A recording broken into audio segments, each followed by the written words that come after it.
Good morning, students. So, today we are going to see another topic, which is normal residents. So, a normal resident refers to that person or institution who ordinarily resides in a country and whose center of economic interest also lies in that country.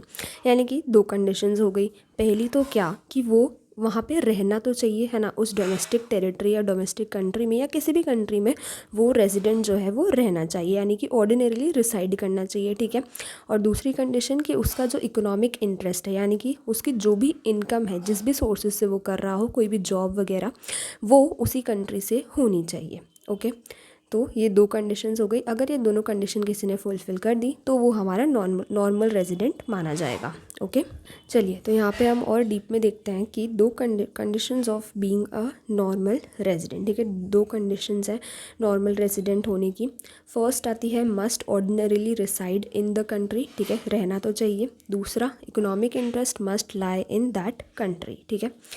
अब must ordinarily reside यानी कि कैसे रहना चाहिए, ठीक है।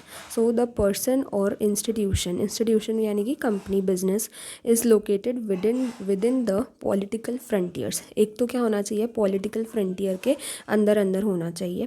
और दूसरा, of that country for a continuous period of not less than 1 year.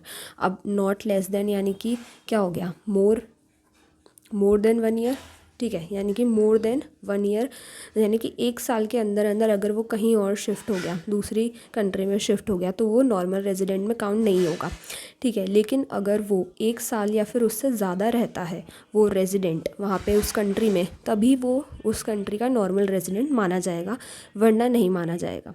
Okay, अब economic interest must lie in that country, यानी इकोनॉमिक इंटरेस्ट की क्या डेफिनेशन हो जाएगी कि द पैटर्न ऑफ, अब इकोनॉमिक इंटरेस्ट मतलब क्या हो गया कि the pattern of income, savings and investment of the person और firm carries out basic economic activities of earnings, spendings and accumulation from that country. यानी कि उसकी जो इनकम होनी चाहिए वो भी उसी कंट्री से होनी चाहिए, सेविंग्स जो वो कर रहा है वो उसी कंट्री में करना चाहिए, और इन्वेस्टमेंट यानी कि अगर किसी लैंड में, बिल्डिंग वगैरह में, स्टॉक शेयर मार्केट वगैरह में इन्वेस्ट कर रहा है तो भी वो उसी कंट्री से होना चाहिए, ठीक है। उस फर्म का या फिर उस पर्सन का या फिर फर्म का, फर्म यानी कि इंस्टीट्यूशन बिजनेस वगैरह। And second is carries out basic economic activities. Basic economic activities में कौन कौन सी आती है, अर्निंग भी वो उसी कंट्री में कर रहा हो, स्पेंड भी उसी कंट्री में कर रहा हो, ठीक है। एंड एक्यूमुलेशन यानी कि बांटना, तो किसी को बांट रहा हो अगर वो मनी, तो भी उसी कंट्री में वो कर रहा हो। तो ये अगर सारी चीज़ें वो कर रहा है एक कंट्री में रहते हुए, तो वो क्या हो जाएगा, हमारा नॉर्मल रेजिडेंट। ओके, एग्जांपल्स देखते हैं। ओके, नाउ एग्जांपल में अब हमारा फर्स्ट एग्जांपल आता है, an Indian person working in USA is normal resident of USA as he does not ordinarily reside in India, ठीक है। अब अगर कोई इंसान है या फिर आपका कोई फैमिली मेम्बर है, वो यूएसए में काम कर रहा है, ठीक है, तो वो कहाँ पे रह रहा है, यूएसए में रह रहा है, इंडिया में तो रह नहीं रहा। तो ना तो वो ऑर्डिनरीली रिसाइड कर रहा है इंडिया में, तो मतलब वो ऑर्डिनरीली रिसाइड नहीं कर रहा है इंडिया में, ठीक है। इंडिया के पॉलिटिकल बाउंड्री या पॉलिटिकल फ्रंटियर के अंदर अंदर नहीं आ रहा, वो तो बाहर है। तो इसीलिए वो कहाँ का नॉर्मल रेजिडेंट हो जाएगा, यूएसए का, इंडिया का नॉर्मल रेजिडेंट नहीं होगा। Okay okay, now second example हमारा आता है, foreign officers working in UN office. UN office आप WHO ऑफिस ऐसा समझ सकते हैं, लोकेटेड इन इंडिया। अब वो कहाँ पे लोकेटेड है, इंडिया में। Are not considered as normal residents of India if the period of stay is less than 1 year. अब जो फॉरेन ऑफिसर्स हैं जो कि कहाँ पे काम कर रहे हैं, पहली बात तो वो हैं फॉरेन के, ठीक है। दूसरा, यूएन ऑफिस में वर्क कर रहे हैं जो कि कहाँ पे है, इंडिया में। अब वो इंडिया के रेजिडेंट तभी माने जाएंगे जब वो मोर देन 1 ईयर वहाँ पे रहेंगे इंडिया में, ठीक है। अगर वो लेस देन 1 ईयर रहेंगे तो फिर वो इंडिया के नॉर्मल रेजिडेंट्स में काउंट नहीं होंगे। ओके, नेक्स्ट टॉपिक हमारा आता है, following are not included under the category of normal resident. तो अब बहुत सारी कैटेगरीज़ हैं जिनको हम नॉर्मल रेजिडेंट्स में इंक्लूड नहीं करेंगे, जिसमें से फर्स्ट आता है foreign tourist and visitors, travellers जो कि विज़िट कर रहे हैं a country for holidays, recreation, medical treatment, study tours, business tours, sports events, conferences etcetera, ठीक है। तो अब जितने भी टूरिस्ट वगैरह हैं, विजिटर्स हैं, ट्रैवलर्स हैं जो कि कुछ टाइम पीरियड के लिए इंडिया को विज़िट कर रहे हैं, उन्हें हम नॉर्मल रेजिडेंट नहीं मानेंगे इंडिया का।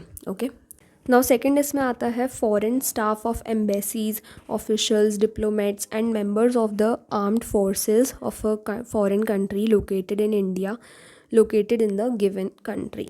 यानी कि इंडिया में जो है, अगर इंडिया में जो है अमेरिका की कोई एम्बेसी है, ठीक है, तो अब उसमें जितने भी लोग काम कर रहे हैं ना, कौन कौन, जितने भी ऑफिसर्स हैं उनके, या फिर फॉरेन स्टाफ हैं एम्बेसीज़ के, ऑफिशियल्स हैं, डिप्लोमेट्स हैं, या फिर जितने भी मेंबर्स हैं आर्म्ड फोर्सेस के, ठीक है, आर्मी के भी जितने भी मेंबर्स हैं, अगर वो जो है इंडिया में वर्क करने आ रहे हैं तो हम उन्हें नहीं मानेंगे इंडिया का नॉर्मल रेजिडेंट। ओके, क्यों? क्योंकि वो तो फॉरेन के ऑफिसर्स हैं ना, फॉरेन के एम्बेसीज़ में रह रहे हैं इसीलिए।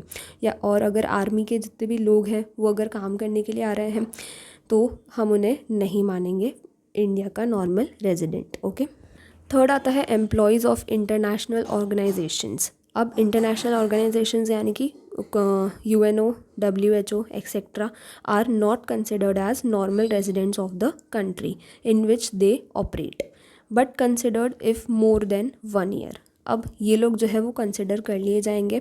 एम्प्लॉयज़ जो भी वर्क कर रहे हैं इंटरनेशनल ऑर्गेनाइजेशंस में, WHO, UNO में, फ़ॉरेन के हों या फिर इंडिया के हों, अगर वो वो कब नॉर्मल रेजिडेंट्स माने जाएंगे? वैसे तो वो नॉर्मल रेजिडेंट माने ही नहीं जाएंगे, और अगर माने जाएंगे नॉर्मल रेजिडेंट तो कब माने जाएंगे? जब वो 1 साल से ज़्यादा रहेंगे इंडिया में, तभी हम उनको इंडिया में नॉर्मल रेजिडेंट्स का दर्जा देंगे। ओके, ना फोर्थ आता है बॉर्डर वर्कर्स। बॉर्डर वर्कर्स यानी कि who live near the international border and cross the border on a regular basis to work in other country. ठीक है, यानी कि वो रेगुलर बेसिस पे या फिर एक दो दिन में जो है क्रॉस करते हैं। एग्जाम्पल के तौर पे हम ले लेते हैं, जैसे मतलब ये यहाँ पे ये पूरी इंडिया की बाउंड्री है, ठीक है, अब यहाँ से जो है नेपाल स्टार्ट हो रहा है और ये हमारा इंडिया है। ओके, तो अब नेपाल से अगर जो भी वर्कर्स हैं वो यहाँ पे काम करने आ रहे हैं इंडिया में और फिर वापस जा रहे हैं, ठीक है, तो हम उन्हें नॉर्मल रेजिडेंट में कंसिडर ही नहीं करेंगे। क्यों? क्योंकि वो तो आ रहे हैं, जा रहे हैं अपना काम करके वापस से। वो रेगुलर बेसिस पे कंट्री की, अपनी कंट्री की यानी इंडिया की जो बॉर्डर लाइन है उसको क्रॉस भी कर रहे हैं और वापस भी जा रहे हैं, ठीक है, वो 1 साल के लिए थोड़ी ना रुके, तो इसलिए हम उन्हें नॉर्मल रेजिडेंट नहीं मानेंगे। They are treated as normal resident of the country they live in which they live and not where they work। ठीक है, वो कहाँ के नॉर्मल रेजिडेंट माने जाएंगे? नेपाल के। क्यों? क्योंकि वो वहीं तो रहते हैं, वहीं के तो नॉर्मल रेजिडेंट है, लेकिन इंडिया के नहीं माने जाएंगे। क्यों? क्योंकि वो आ रहे हैं, काम करके जा रहे हैं, 1 साल के लिए थोड़ी ना रुके यहाँ पे। ओके, फिफ्थ आता है crew members of foreign vessels, seasonal workers, commercial travellers, provided they stay for less than 1 year. यानी कुल मिला के बात वही है, अगर कोई एक साल से कम के लिए रह रहा है तो हम उसे काउंट नहीं करेंगे, लेकिन अगर वो 1 साल से ज़्यादा के लिए रह रहा है तो हम उसे काउंट कर लेंगे। ओके, बस वो एम्बेसीज़ का नहीं होना चाहिए। ओके, तो अब क्रू मेंबर्स यानी कि जो भी बोट्स और शिप्स वगैरह में काम करते हैं, ठीक है, जो उनको बोट्स को चलाते हैं। ओके, सीजनल वर्कर्स यानी कि जो कुछ सीज़न के लिए ही आते हैं। ओके, आप कह सकते हैं जैसे मान लो कोई विंटर्स में ही वर्क करने आ रहे हैं सिर्फ, या फिर सिर्फ समर्स में वर्क करने के लिए आ रहे हैं, है ना, तो सीजनल वर्कर्स। कॉमर्शियल ट्रैवलर्स यानी कि जो कॉमर्स से रिलेटेड ट्रेड वगैरह करने आ रहे हैं अपनी कंट्री में, इंडिया में, ठीक है, जैसे मतलब फेयर लगते हैं ना, मेला लगता है अपने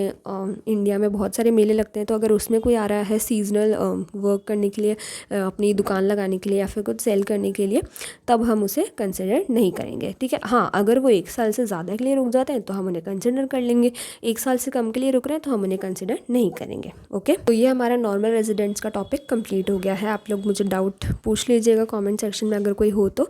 ओके, थैंक यू।